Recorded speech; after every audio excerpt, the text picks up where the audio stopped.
तो आ गए हैं हम लोग क्वेश्चन नंबर 17 पर। यहाँ पर अगर देखें तो हमारे पास क्या है, यहाँ पर हमारे पास जो इंटीग्रल की लिमिट दी गई है वो हमारे पास नेचुरल लॉग और स्क्वायर रूट में गिवन है।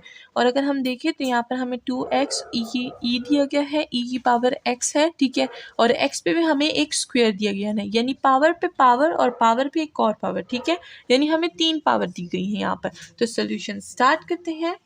दूसरा पेन ले लेते हैं। तो यहाँ पर जब हम लोग सब्स्टिट्यूशन करेंगे तो u को हम लोग कौन सा फंक्शन लेंगे, अगर हम देखें तो एक्स स्क्वायर हम ले सकते हैं। क्यों? क्योंकि इसका डेरिवेटिव क्या हो जाएगा, 2x हो जाएगा, तो हमारे पास नीचे वाली वैल्यू भी आ जाएगी। तो इससे क्या होगा, हमारी सब्स्टिट्यूशन पूरी हो जाएगी। तो लेट कर देते हैं कि u जो है वो हमारे पास एक्स स्क्वायर की इक्वल है। तो जब इसका डेरिवेटिव निकालेंगे तो du 2x आ जाएगा और इधर भी हमारे पास dx आ जाएगा। तो इस तरह से देखिए हमने कितनी इजीली सोल्यूशन यहाँ पर सब्स्टिट्यूशन कर ली।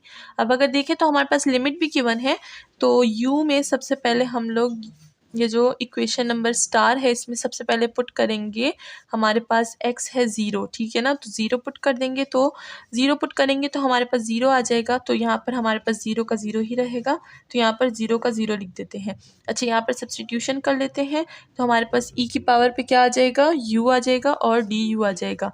कैसे, ये जो ये और ये है हमारे पास du के इक्वल है, हमने यहाँ पर लिए गया है, और e पे पावर क्या है, u आ जाएगी, ठीक है। तो हमने 0 पे 0 आ गई हमारे पास लिमिट। अब सेकंड लिमिट ट्राई करते हैं, u में पुट करते हैं, हमारे पास क्या है, नेचुरल लॉग n, और यहाँ पर क्या है, 2 है हमारे पास इसमें, और हमें इधर स्क्वायर रूट गिवन है। और अगर हम देखें तो x पे हमारे पास क्या है, स्क्वायर है, तो हमारे पास स्क्वायर आ गया। तो इसी से हमारे पास जो u है इसकी वैल्यू आएगी नेचुरल लॉग 2। तो नेचुरल लॉग 2 को हम लोग यहाँ पर पुट कर देंगे, नेचुरल लॉग 2। तो इस तरह से देखिए हमने क्या की, इंटीग्रेशन की लिमिट चेंज कर दी। और अगर अभी तक आपको इंटीग्रेशन की लिमिट चेंज करना नहीं आता, जो मैंने वीडियो बनाई है how to change the limit of integration, तो आप सबसे पहले वो देख लें, उससे आपको ज़्यादा समझ आ जाएगी, ठीक है। तो ये हमने क्या किया, सिंप्लीफाई कर लिया और इसकी सब्स्टिट्यूशन भी कर ली। तो अगर हम अपने फॉर्मूलाज को देखें तो हमारे पास वहाँ पर e की पावर था, ठीक है ना, वहाँ पर e की पावर कोई भी हो उस पर इंटीग्रेशन लगाएं तो हमारे पास क्या आती है, e की पावर ही आती है। तो e की पावर u है तो हमने e की पावर u लिख दिया। साथ में जो हमारे पास लिमिट है 0 टू नेचुरल लॉग 2, और साथ में हमारे पास एक हमारा कांस्टेंट आ जाएगा, ठीक है। तो अगर कांस्टेंट यहाँ पर हमने लिख दिया है, अब हम लोग लिमिट पुट करेंगे तो हमारे पास क्या आएगा, e की पावर नेचुरल लॉग 2 आ जाएगी, माइनस e की पावर हमारे पास 0 आ जाएगी, और प्लस एक कांस्टेंट हमारे पास रहेगा। नेचुरल लॉग 2 से हमारे पास 2 आ जाएगा, ठीक है, और e की पावर 2 हम लोग जब लेंगे, e की पावर नेचुरल लॉग 2, तो इससे हमारे पास क्या आएगा, ये आप लोग कैलकुलेटर में यूज़ कर सकते हैं, इससे हमारे पास 2 आ जाएगा। एंड e की पावर 0, हमें पता है जब भी कोई पावर 0 होती है तो हमारे पास क्या आता है, 1। इधर से हमारे पास क्या आ जाएगा, अब कांस्टेंट लगाने की ज़रूरत नहीं है क्योंकि यहाँ पर हमारे पास क्या है, यहाँ पर हमारे पास वैल्यू आ रही है। तो अगर 2 - 1 कर देंगे तो हमारे पास वैल्यू 1 आ जाएगी, और इसी के साथ हमारा जो इंटीग्रेशन है वो पूरा हो जाता है। अब चलते हैं नेक्स्ट क्वेश्चन की तरफ। तो क्वेश्चन नंबर 18 पर आ गए हम लोग। यहाँ पर हमें जो लिमिट दी गई है π/2 से पाई दी गई है, साइन भी है, कॉस भी है, e की पावर भी है। तो हम क्या करेंगे, सब्स्टिट्यूशन स्टार्ट करेंगे। अगर हम लोग कॉस सब्स्टिट्यूशन में लेंगे तो कॉस का डेरिवेटिव हमारे पास क्या आ जाएगा, माइनस साइन आ जाएगा। और अगर हम यहाँ पर देखें तो अगर हम कॉस को ही फंक्शन ले तो हमारे पास e की वैल्यू आ जाएगी, e की पावर u आ जाएगी, ठीक है ना। तो हम लोग इसको ले लेंगे क्योंकि इसी तरह से हमारा जो क्वेश्चन है वो अच्छे से सब्स्टिट्यूट हो सकता है, ठीक है। तो u ले लेंगे cos y, ठीक है, और जब हम लोग इसका du निकालेंगे तो वो हमारे पास क्या हो जाएगा, माइनस साइन y और dy, ठीक है। तो साइन और dy हमारे पास आ गया, माइनस को हम लोग यहाँ पर मैनेज कर लेंगे। तो यहाँ पर सोल्यूशन लिखेंगे, माइनस है हमारे पास, ठीक है, बाहर निकाल देंगे इंटीग्रेशन से, साइन और इसका हमारे पास क्या हो गया, du हो गया, e की पावर क्या हो जाएगी, u हो जाएगी। अब अगर हम लोग अपनी लिमिट्स को देखें तो सबसे पहले हम क्या करेंगे, इसमें लिमिट पुट कर देंगे, ठीक है ना, इसमें, ठीक है, स्टार वाले में।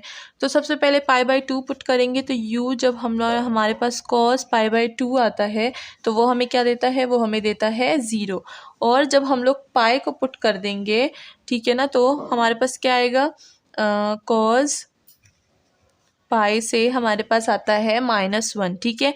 तो पाई/2 से 0 एंड 1 पाई से हमारे पास क्या आता है 1 आता है। तो 0 से हमारे पास क्या हो जाएगी लिमिट -1 हो जाएगी। माइनस को हमने यहाँ पर बाहर ले लिया। अब हम लोग अगर देखें तो हमारे पास वही जो ऊपर क्वेश्चन में हमारे पास इंटीग्रेशन निकली थी वही इंटीग्रेशन आएगी, क्या होगी u आ जाएगी, ठीक है। और हमारे पास इसकी लिमिट क्या होगी 0 से -1 हो जाएगी। और साथ में हमारे पास क्या हो जाएगा, अब हम लोग इस पर लिमिट अप्लाई कर देंगे। अब लिमिट अप्लाई करेंगे तो हमारे पास सबसे पहले कौन सी लिमिट अप्लाई होगी, लिमिट हमारे पास सबसे पहले -1 की अप्लाई होगी। तो सबसे पहले हम लोग -1 ले देंगे, माइनस ई की पावर हमारे पास 0 हो जाएगा, ठीक है। तो इसी के साथ हमारे पास क्या हो जाएगा यहाँ पर, तो यहाँ पर हमारे पास हो जाएगा, इधर से 0 आ जाएगा, ई की पावर -1 माइनस और यहाँ से 1 आ जाएगा। अब इसको हम लोग इस फॉर्म में लिख सकते हैं कि -1 है ई की पावर, तो इसको 1/e हम लिख सकते हैं, -1 हो जाएगा। एलसीएम लेंगे हमारे पास e आएगा, ऊपर हमारे पास 1 - e आ जाएगा, ठीक है। एक तो ये फॉर्म हो गई हमारे पास। और अगर हम लोग कह रहे हैं कि हम इसको प्रॉपर लिमिट की फॉर्म में लिखें तो 0 से -1 तो नहीं होगा, तो हम इसको क्या कर सकते हैं, हम इसको लिख सकते हैं, यहाँ पर और लगा ली हूँ मैं, ई की पावर यहाँ पर -1 हो जाएगा और यहाँ पर क्या हो जाएगा 0 हो जाएगा, ठीक है। तो आंसर वही आएगा, फ़र्क क्या होगा कि ये यहाँ पर हो जाएगा और ये 1 यहाँ पर हो जाएगा, ठीक है। तो यहाँ पर हम लोग क्या कर देंगे, लिमिट चेंज कर देंगे। तो यहाँ पर हमारे पास क्या हो जाएगा, ई 0 हो जाएगा माइनस ई की पावर -1 हो जाएगा, ठीक है। तो मैं इसके भी सोल्यूशन कर रही हूँ।